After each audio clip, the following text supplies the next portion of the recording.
ई study platform पर आप सभी का स्वागत है। इस वीडियो में डिस्कशन करेंगे हिमाचल प्रदेश राष्ट्रीय व अंतर्राष्ट्रीय करंट अफेयर्स के बारे में।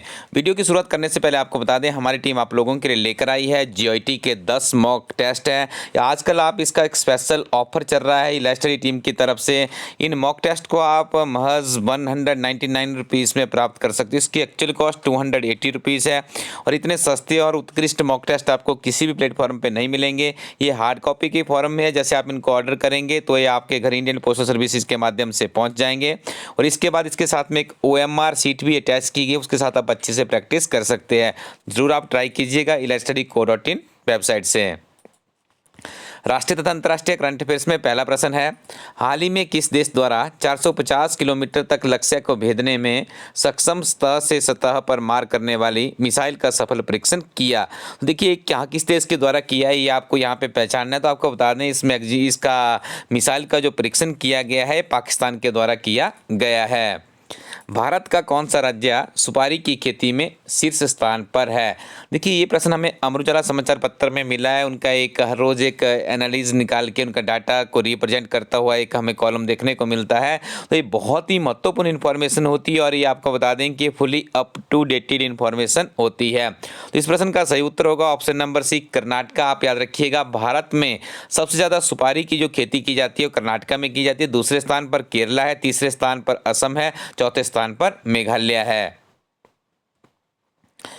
लुजैन अल अथलॉल किस देश की महिला मानवाधिकार कार्यकर्ता है? तो इस प्रश्न का सही उत्तर है सऊदी अरब। आजकल सुर्खियों में इसलिए क्योंकि इनकी रिहाई हुई है काफ़ी लंबे समय के बाद और अलाइड सर्विसेज में ऐसे ही प्रश्न आपको देखने को मिलते हैं।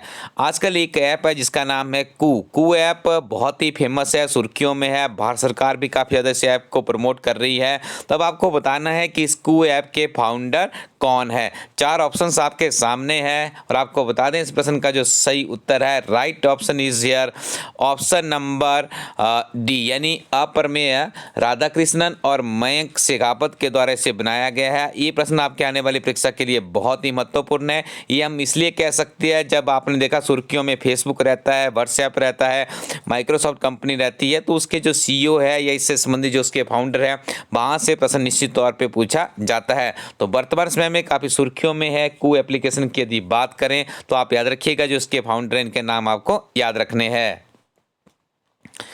भारतीय कुश्ती महासंघ ने किन 2 पहलवानों को वार्षिक अनुबंध से बाहर कर दिया है? तो देखिए इनके नाम है सुशील कुमार और साक्षी मलिक। ये आपने याद रखने। ऑप्शन नंबर बी आपके इस प्रश्न का सही उत्तर है। Option number B is the right answer.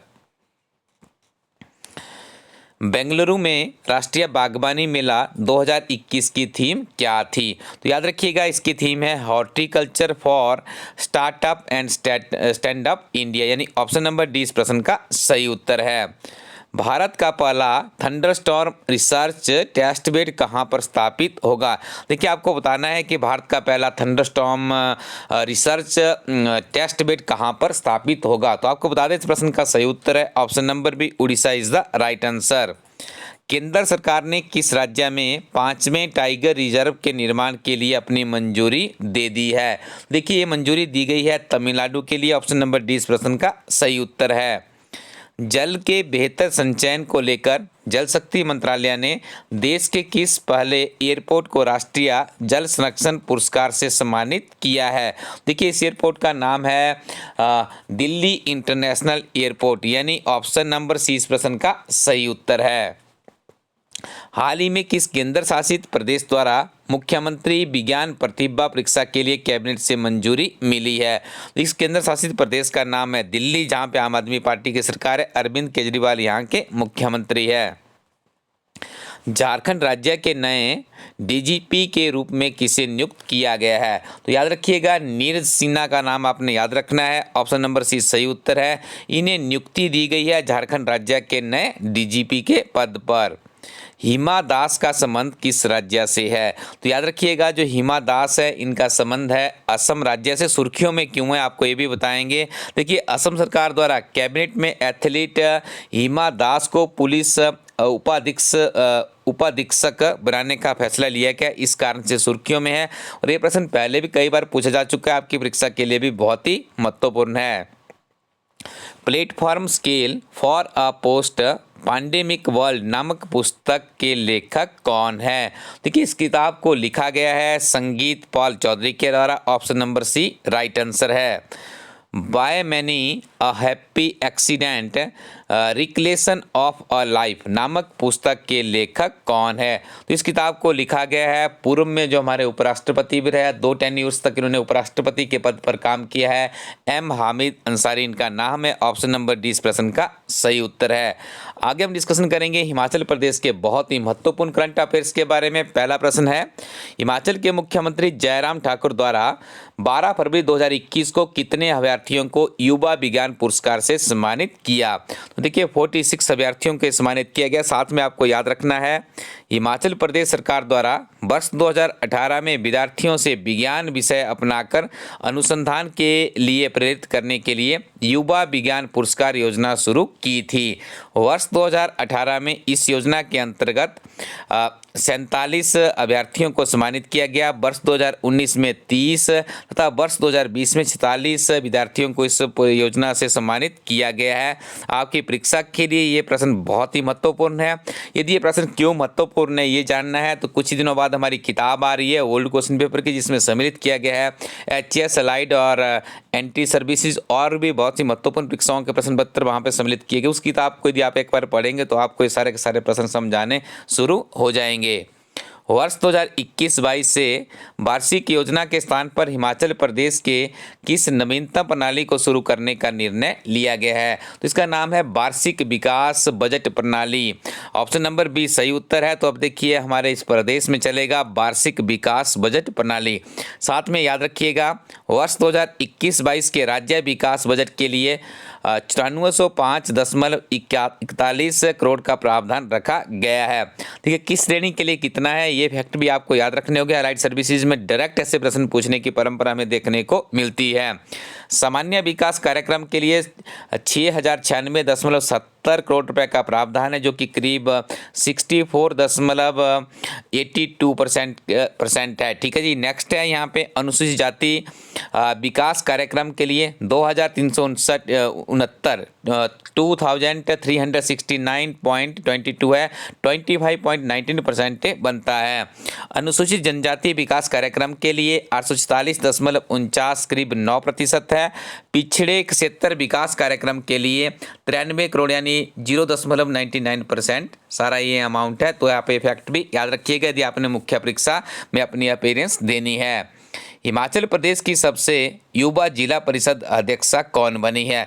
तो ये प्रश्न तो आपके लिए बहुत ही महत्वपूर्ण है। तो इसका सही उत्तर होगा ऑप्शन नंबर बी मुस्कान, जिनका संबंध है हिमाचल प्रदेश के बिलासपुर जिला से। साथ में याद रखिएगा ये महज 21 वर्ष की आयु में बिलासपुर जिला की सबसे युवा अध्यक्षा भी बनी है। जंगी थोपन पोबारी बिजली प्रोजेक्ट हिमाचल प्रदेश के किस जिला में अवस्थित है? देखिए ये प्रोजेक्ट है आपका किन्नौर जिला में। ऑप्शन नंबर 20 का सही उत्तर है। थंगी थोपन पोबारी बिजली प्रोजेक्ट की क्षमता है 960 मेगावाट है। सुर्खियों में क्यों है ये आपको कमेंट सेक्शन में बताना होगा। विभिन्न तरह के समाचार पत्रों में ये काफ़ी ज़्यादा सुर्खियों में है आजकल, क्यों है तो थोड़ा कमेंट सेक्शन में आप लोग इसके बारे में कमेंट कीजिएगा।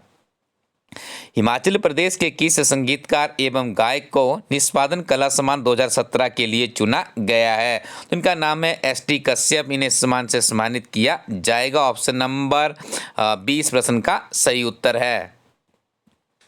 हिमाचल प्रदेश के वन विभाग ने किस पक्षी की कलगी को टोपी पर लगाकर पहनने पर रोक लगा दी है? तो देखिए इस पक्षी का नाम है मोनाल। साथ में आपको कुछ फैक्ट भी याद रखने हैं जो कि आपके लिए बहुत ही महत्वपूर्ण है। हिमाचल प्रदेश में वन्य जीव संरक्षण अधिनियम 1972 लागू है। केंद्र सरकार ने वर्ष 2003 में जंगली जानवरों की ट्रॉफी के पंजीकरण पर पूर्ण रूप से प्रतिबंध लगा दिया है। ऐसे में मोनाल पक्षी की कलगी का सार्वजनिक रूप से किसी उत्सव या खुलेआम टोपी पर लगाकर प्रदर्शन करना अवैध माना जाएगा। साथ में याद रखिए हिमालयन मोनाल उत्तराखंड का भी राज्य पक्षी है। कुछ समय पहले ये हिमाचल प्रदेश का भी राज्य पक्षी था, लेकिन वर्तमान में जाजुराना हमारा राज्य पक्षी है, अब मोनाल नहीं है। लेकिन प्रदेश सरकार इस पक्षी के संरक्षण के लिए बहुत ही सजग दिख रही है। सहारा योजना के अंतर्गत हिमाचल प्रदेश में cancer, paralysis, muscular dystrophy, thalassaemia व हीमोफीलिया व गुर्दे की विफलता इत्यादि गंभीर बीमारियों से जूझने वाले रोगियों को प्रदेश सरकार द्वारा कितनी धनराशि सहायता शुरू की गई है। तो देखिए, पहले 2000 इसका अमाउंट था, अब इसे बढ़ाकर 3000 रुपये कर दिया गया है। तो इस प्रश्न का सही उत्तर होगा ऑप्शन नंबर ए। देखिए, साथ में आपको याद रखना होगा, यह वित्तीय मदद बीपीएल और 4 लाख तक की सालाना आय वाले परिवारों को हर माह मिलती है।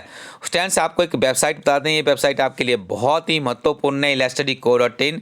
इस वेबसाइट पर जाके आपको क्या करना है, अपने लिए जो आपकी अच्छी किताबें हैं उनका चयन करना है। एक आपको हम एडवाइस भी करते हैं कि जो आपके जीवन में अच्छे मित्र और अच्छी बुक्सों का यदि आपके पास संग्रह होगा तो निश्चित तौर से बहुत ही जल्दी आपको सफलता मिल जाएगी। तो हमारी टीम आपको सुजेस्ट करती है आप इस वेबसाइट पे जाइए और जो किताबें आपको यहाँ पे महत्वपूर्ण लगती है उन्हें अपने लिए परचेज कीजिएगा, क्योंकि ये किताबें ही आपको आपकी मंजिल तक पहुँचाएगी। Thank you very much. Keep watching iLStudy YouTube channel.